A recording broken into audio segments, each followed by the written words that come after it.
Hello friends, आज इस session में हम डिस्कस करेंगे एंटीबॉडीज़ के बारे में। आज हम देखेंगे एंटीबॉडीज़ क्या होती हैं, एंटीबॉडीज़ का स्ट्रक्चर क्या होता है, उसके कितने टाइप्स होते हैं, उन स्पेसिफिक टाइप्स का क्या क्या फंक्शन होता है, ठीक है, कहाँ कहाँ प्रेजेंट होते हैं। हम स्टार्ट करते हैं आज के सेशन को। सबसे पहले definition. These are high protein molecules, help in infection prevention and growth, promote tissue growth. हमारा एंटीबॉडी जो होते हैं ये हाई प्रोटीन मॉलिक्यूल्स होते हैं और ये हमारा इन्फेक्शन से बॉडी को प्रिवेंट करते हैं और हमारा टिश्यू ग्रोथ को प्रमोट करते हैं। हमारी बॉडी में जब भी कोई इन्फेक्शन या माइक्रोऑर्गेनिज्म एंटर करता है तो हमारी बॉडी उसके अगेंस्ट में सबसे पहले एंटीबॉडीज़ बनाती है जो कि हमारे प्रोटीन के बने होते हैं। इसलिए हम बोलते हैं these are the high protein molecules, help in infection prevention and promote tissue growth. ठीक है, आगे हम देखते हैं structure. It have an clover Y shape structure. It consist of 2 heavy and 2 light chains. हमारा जो होता है एंटीबॉडीज़, ये हमारे क्लोव जो लॉन्ग होती है, लॉन्ग क्लोव के शेप का हो या वाई शेप स्ट्रक्चर होता है। इसमें हमारी 2 हैवी चेन्स और 2 लॉन्ग चेन्स इन्वॉल्व होती हैं। The long chain attach to, जो हमारी लॉन्ग चेन और हैवी चेन है, लाइट और हैवी चेन जो हमारी होती है, दोनों चेन्स हमारी डाइसल्फाइड बॉन्ड के थ्रू अटैच होती हैं। ठीक है, इसमें हमारा it consist of FAB region and FC region. इसमें 2 रीजन्स होते हैं, FAB और FC। FAB stand for fragmented antigen antibody site. Here antigen antibody complex forms and antigenic reaction occurs. हमारा जो FAB वाला पार्ट होता है उसमें हमारा उसको वो स्टैंड करता है फ्रेगमेंटेड एंटीजन एंटीबॉडी साइट। यहाँ पे हमारा एंटीजन एंटीबॉडी कॉम्प्लेक्स का फॉर्मेशन होता है। एंटीजेनिक रिएक्शन जो भी होती है एंटीजन एंटीबॉडी की रिएक्शन, वो यहीं पे अकर करती है। ठीक है, FC stand for fragmented crystallisable region. This region helps to recognise antibody which is produced to other organs of body so they don't produce it, communicate to immune cells about that antibody। हमारा FC का मतलब होता है fragmented crystallisable reason. ये हमारा क्या करता है, जो स्पेसिफिक टाइप की एंटीबॉडी फॉर्म हुई है उसको आइडेंटिफाई करता है और दूसरे बॉडी के इम्यून सेल्स को कम्युनिकेट करता है कि हाँ हमारी ये टाइप की एंटीबॉडीज फॉर्म हो चुकी है। ठीक है, जैसा कि हमने पढ़ा अभी कि स्ट्रक्चर हमारा वाई शेप का होता है। जैसे हम इस बुक में देख सकते हैं, हमारा जो स्ट्रक्चर है ये हमारा ये, फिर हमारा ये और फिर हमारा ये वाई शेप में स्ट्रक्चर हमारा बन रहा है। ठीक है, ये हमारा वाई शेप का स्ट्रक्चर। अभी हमने ये चीज़ देखी कि हमारा जो होता है वाई शेप का स्ट्रक्चर होता है। उसके बाद हमने पढ़ा इसमें हमारा 2 हैवी चेन्स 2 लॉन्ग चेन्स होती हैं। ठीक है, 2 हैवी चेन्स 2 लाइट चेन्स। तो हमारा जो ये है ये हमारी एक हैवी चेन हो गई, दूसरी ये हमारी दूसरी हैवी चेन हो गई। हमारी ये नीचे वाली एक लाइट चेन, दूसरी ये लाइट चेन। ठीक है, हमारी 2 हैवी चेन 2 लाइट चेन होती हैं। ठीक है, हमने यही डिस्कस किया था अभी। हमारी 2, सबसे पहला हमारा ये वाई शेप स्ट्रक्चर होता है वो हमने देखा। उसके बाद हमारा इसमें 2 heavy chains 2 light chains involve होती हैं। हमारी जो हैवी और लाइट चेन्स बाइंड होती हैं वो हमारी डाइसल्फाइड बॉन्ड के थ्रू बाइंड होती हैं। इसमें मेनली 2 पार्ट होते हैं, एक FAB रीजन और एक FC रीजन। FAB स्टैंड करता है फ्रेगमेंटेड एंटीजन एंटीबॉडी साइट। हमारा ये जो पार्ट है ये हमारा FAB है और हमारा जो ये पार्ट है ये FC रीजन है। FC का मतलब होता है fragmented crystallisable reason. FAB reason पे हमारा एंटीजन एंटीबॉडी रिएक्शन अकर होता है। FC रीजन हमारा स्पेसिफिक टाइप की एंटीबॉडी को आइडेंटिफाई करता है और दूसरे इम्यून सेल्स को कम्युनिकेट करता है कि हाँ हमारी इस टाइप की एंटीबॉडीज़ प्रोड्यूस हो चुकी, ताकि वो उस टाइप की एंटीबॉडीज़ को अगेन प्रोड्यूस ना करें। ठीक है, हम आगे देखते हैं टाइप्स। हमारे जो एंटीबॉडी होती है 5 टाइप्स की होती है, IgG, IgA, IgM, IgE, IgD। इसको याद करने का तरीका है गेम्ड। जैसे हम देख सकते हैं IgG, IgA, IgM, IgE, IgD, gamed. ठीक है, या इसको याद करने का एक इजी ट्रिक है गेम्ड। एंटीबॉडी अगर याद ना हो किसी को, गेम्ड से हम याद रख सकते हैं। अब मैं क्या करके पाँचों को डिस्कस करेंगे। पहला हमारा IgG antibody. It constitutes about 80% and distributed equally between intravascular and extravascular compartments. Presence of IgG antibodies against an organism signifies past infection with the organism. Function of IgG include neutralizing viruses complement system. हमारा IgG antibody जो होता है total antibodies का 80% होता है। ठीक है, ये टोटल एंटीबॉडीज़ का 80% होता है। ये हमारा इंट्रावेस्कुलर और एक्स्ट्रावेस्कुलर वैल्यू कंपार्टमेंट में इक्वली प्रेजेंट होता है।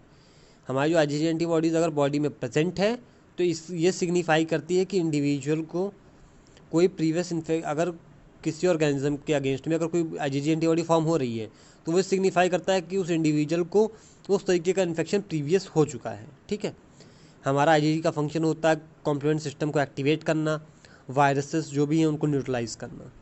ठीक है, जैसे हम पिक्चर में देखते हैं हमारी IgG antibody Y shape structure की होती है। हम आगे देखेंगे IgA antibody. It constitutes about 10 to 13% of serum immunoglobins present in colostrum, saliva and tears. हमारा जो आईजीए एंटीबॉडी होता है टोटल 10 to 13% कंस्टिट्यूट करता है टोटल एंटीबॉडीज़ के परसेंटेज का। ये हमारा सलाइवा में, कोलोस्ट्रम में और टीयर्स में प्रेजेंट होता है। ठीक है, जैसा कि हमने पढ़ा था हमारा बेबी को जब सबसे पहले एंटीबॉडीज़ जो मिलती है वो हमारी मदर के थ्रू, मदर मिल्क से कोलोस्ट्रम के थ्रू मिलती है। वो हमारी आईजी एंटीबॉडी सबसे पहले जो बेबी को मिलती है। Serum IgA is a monomer. हमारा आईजी एंटीबॉडी दो टाइप्स की होती है, एक सीरम आईजीए, एक सेक्रेटरी आईजीए। ठीक है, सीरम जो हमारे बॉडी में प्रेजेंट होती है, सेक्रेटरी जो हम रिलीज करती है। ठीक है, सीरम आईजीए मोनोमर होता है, secretory IgA is a dimer formed joined by 2 monomer units by a J chain. हमारा जो सेक्रेटरी आईजी होता है ये 2 मोनोमर यूनिट्स को बाइंड करता है जे चेन के थ्रू। ठीक है, these are concentrated in secretions and on mucus surfaces, play and role in local immunity. हमारा सिक्रीशंस और म्यूकस सर्फेस प्रेजेंट होता है। इसकी वजह से हमारा गैस्ट्रोइंटेस्टाइनल और रेस्पिरेटरी इन्फेक्शन को प्रिवेंट करता है और ये हमारी इम्यूनिटी को भी इंड्यूस करता है। जैसे हम पिक्चर में देख सकते हैं हमारा 2 monomer units joining chain J chain के थ्रू बाइंड करते हैं। ठीक है, अगला देखते हैं IgM antibody. It constitute 5 to 8% of serum immunoglobulins. It consist of polymers of 5-4 peptide subunits and presence of J chain. हमारा ये टोटल 5 to 8% कॉन्स्टिट्यूट करता है और हमारा ये एंटीबॉडी होती है यहाँ पे हमारा 4 जो हमारा होता है यहाँ पे 5-4 पेप्टाइड सब यूनिट्स ज्वाइन करते हैं जे चेन के थ्रू। ठीक है, it is synthesised by foetus at 20 weeks of age and presence of it indicates intrauterine infection.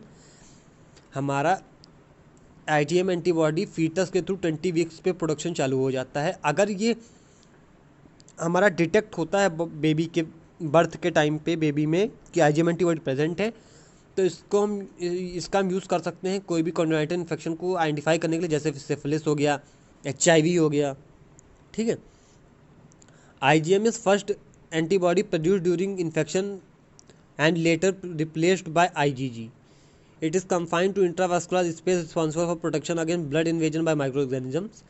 It also encourage opsonisation and phagocytosis. हमारा आईजीएम एंटीबॉडी हमारे मेनली इंट्रावास्कुलर वाले space में present होता है, इसलिए ये हमारा जो भी ऑर्गेनिज्म ब्लड के थ्रू एंटर करने की कोशिश करता है बॉडी में वहाँ पे इसको प्रिवेंट करता है। ठीक है, और हमारा सबसे पहले बॉडी में इन्फेक्शन के लिए आईजीएम एंटीबॉडी बनती, बाद में रिप्लेस होती है आईजीजी से। जैसा कि हमने अभी पढ़ा था आईजीजी एंटीबॉडीज़ में कि हमारा अगर आईजीजी एंटीबॉडी प्रेजेंट है बॉडी में तो वो सिग्निफाई करता है कि वो इन्फेक्शन पहले हो चुका है। उसका यही मतलब पहले आईजीएम एंटीबॉडी बनती है, जब वो इन्फेक्शन रिपीट होता है बॉडी में तब वो आईजीजी एंटीबॉडी बनाता है। ठीक है, जैसा हमने पढ़ा था 5 जो होगा 4 पेप्टाइड सब यूनिट्स ज्वाइन करते हैं जे चेन के थ्रू। जैसे हम देखते हैं हमें joining chain J chain present है और 5 हमारे सब यूनिट्स प्रेजेंट है जो कि हमारे जे चेन के थ्रू बाइंड कर रहे हैं। ठीक है, अगला है IG antibody. Normal serum contains only traces but atopic individuals contain in large amount. हमारा आईजी एंटीबॉडी वैसे तो नॉर्मल इंडिविजुअल में ट्रेसेस में प्रेजेंट होता है, लेकिन जो एटॉपिक इंडिविजुअल्स होते हैं या जिनमें atopic hyper sensitivity reaction occur होती है उन इंडिविजुअल्स में आईजी का अमाउंट बहुत हाई होता है। It is a monomer and bind to mast cells and basophils throughout the body. ये हमारा मोनोमर जो होता है बेसोफिल्स और मास्ट सेल्स के सरफेस पे प्रेजेंट होता है। It provides protection against pathogens by mast cells degranulation and release of inflammatory mediators. जैसा कि हमने पढ़ा कि हमारा आईजी एटॉपिक इंडिविजुअल्स में बहुत हाई अमाउंट में प्रेजेंट होता है, क्योंकि एटॉपी हमारा एक टाइप का हाइपर सेंसिटिविटी रिएक्शन है और वह हाइपर सेंसिटिविटी रिएक्शन तभी अकर होता है जब हमारा मास्ट सेल्स की सरफेस पे जो एंटीजन एंटीबॉडी रिएक्शन अकर होता है उसकी वजह से जब उनका डीग्रेनुलेशन होता है तो वो हमारा अकर करता है, हमारा हाइपर सेंसिटिविटी रिएक्शन अकर होती है। इसी वजह से हमारा इसका एक्शन है हमारा बॉडी को प्रिवेंट करना मास्ट सेल्स के सरफेस पे बाइंड करके। ठीक है, अगर आप लोग हाइपर सेंसिटिविटी रिएक्शन नहीं पता है टॉपिक तो इसका लिंक आपको डिस्क्रिप्शन में मिल जाएगा, आप वहाँ से जाके आप वो वीडियो देख सकते हैं। ठीक, अगला हमारा IgD antibody, it constitutes 0.2% of serum antibodies and is intravascular. हमारा जो ID एंटीबॉडी होता है ये हमारा 0.2% से प्रेजेंट होता है, ये हमारा इंट्रावेस्कुलर स्पेस में प्रेजेंट होता है। IgD and IgM occur on surface of unstimulated B lymphocytes and serve as recognition receptor for antigen. हमारा IgD और IgM एंटीबॉडी जो होती है हमारे अनस्टिमुलेटेड बी लिम्फोसाइट के सरफेस पे प्रेजेंट होती है, ये हमारे एंटीजन रिकॉग्निशन रिसेप्टर्स की तरह काम करती हैं। ये हमारा जो भी एंटीजन बॉडी में आता है उसको रिकॉग्नाइज करने का काम करती हैं। ठीक, IgD और IgM। जैसे हम पिक्चर में देखते हैं हमारा IgD एंटीबॉडी। अब हम एक साथ डिस्कस करेंगे हमारी पांचों एंटीबॉडीज़ का स्पेसिफिक फंक्शन क्या है। सबसे पहला IgG protects body fluids, IgA protects the body surfaces, IgM protects the blood stream, IgE mediate type 1 hypersensitivity reaction, और IgD is the recognition molecule on surface of B sales.